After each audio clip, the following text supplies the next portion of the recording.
Glad to see you made it. Hope the trip wasn't too long. My name's Flora, and I'm the lead researcher here. Welcome to the Mangrove Restoration Project, part of the Build a Better World initiative, though we just call it the project around here. Take a look around. A place like this should be teeming with mangroves, but, well, it isn't anymore. People have been tearing down the trees for years, making room for boats, businesses, factories, you name it.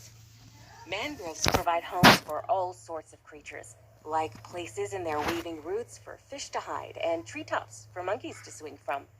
Without the mangroves, though, those animals started to disappear from the area.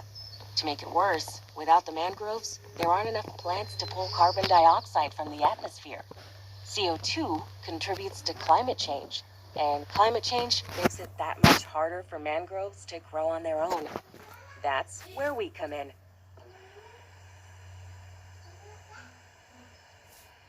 Believe it or not, mangroves pull far more carbon dioxide from the atmosphere than most trees on land. In a healthy mangrove forest, the soil could have up to 4 times as much carbon stored in the sediment beneath them than you'd expect to find even in a rainforest. Considering the monumental amount of good that rainforests do for our environment, that is a significant contribution on the mangroves' parts. See, all plants need carbon dioxide to grow, so they pull what they need from the atmosphere and turn it into new branches and roots. However, whenever a tree dies or part of it, like the leaves, fall off, the dead plant matter decomposes and the carbon leaks back into the atmosphere. Mangroves, on the other hand, grow extensive tangled root networks underwater. When a tree dies, the roots that are buried under the mud and silt decompose, and the carbon starts to seep through to the surface. The regular decomposition time could release all the dead plant's CO2 back into the world within a decade, but mangroves can store carbon for much, much longer. So for carbon to be stored within the mangrove's roots, it cannot just be an intact forest. It has to be a healthy one. Of the miles and miles of mangrove forests that covered our planet 200 years ago, only about half of that remains. It's up to us to preserve what we have and to restore what we have lost.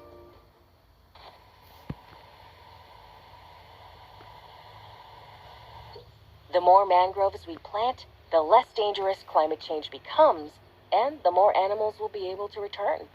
When the animals return, then we'll start to see that broken down villages revive as their inhabitants return to make a living from fishing, beekeeping, and other local economies. To make that happen, I'm trusting you with this. This is the state-of-the-art Vegetation Implementation and Growth Stimulation System 2000 trademark. Well, that's what the R&D department likes to call it. But boots on the ground folks like you and me, we just call it the seed cannon. It makes planting trees and the like infinitely easier and helps bypass one of the greatest restrictions to plant growth: time. Come on, I'll show you how it works. All right, see that patch of dirt? Aim the seed cannon at it and then use it like you would any other item or tool. I've already loaded a mangrove seed for you. Upon releasing the trigger, the seed will shoot out and the tree will pop up like a meerkat. Give it a whirl. You'll find different types of soil in different regions out there. Different species of mangrove trees will grow depending on the type of soil. Don't worry, the seed cannon will automatically plant the right seeds in the right places.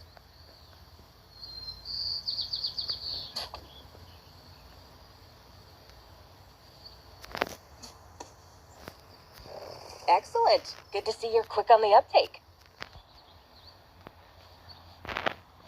I don't have any more mangrove seeds on me, so you're going to have to gather them yourself. You see those little things hanging from that mangrove you just grew? Those propagules function as seeds. Normally, you would never be allowed to take these. It's against the law to harvest propagules in many parts of the world because of how few of these trees are left. But we have been given special permission. People are trusting us to collect these propagules so that we can plant and grow more of these weird, wonderful mangroves. Just make sure to be careful and respectful. Anyhow, I've got just one more thing to give you before you go running off to start saving the forest. Come with me back to the research station.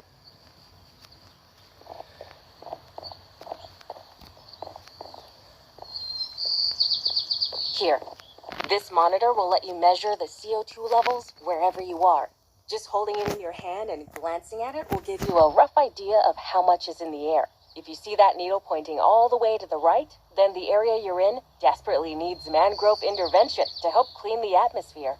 As another way to detect greenhouse gases, you can use the item more directly, like a camera, to actually see the clouds of CO2 around you.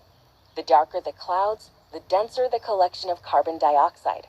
By the time we're done, hopefully you'll only see pale puffs of the stuff left over. With that, you should be good to go. I know that's a lot of information to remember, so I wrote it all down in this book for you in case you forget. I'll be monitoring your progress from here, and you're always welcome to come by and check in.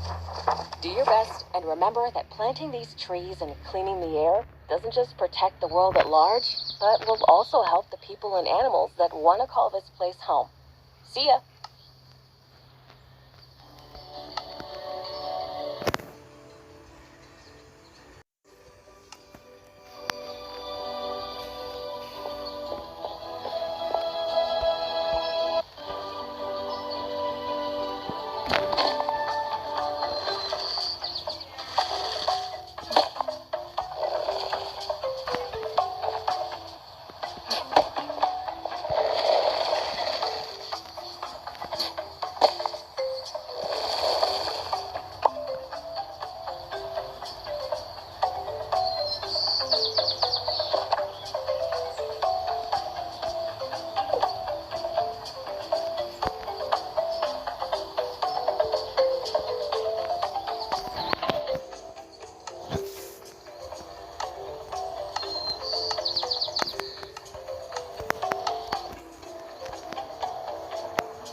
careful with those seeds you harvest. Until the mangrove forests come back in full, consider those seeds the babies of an endangered species.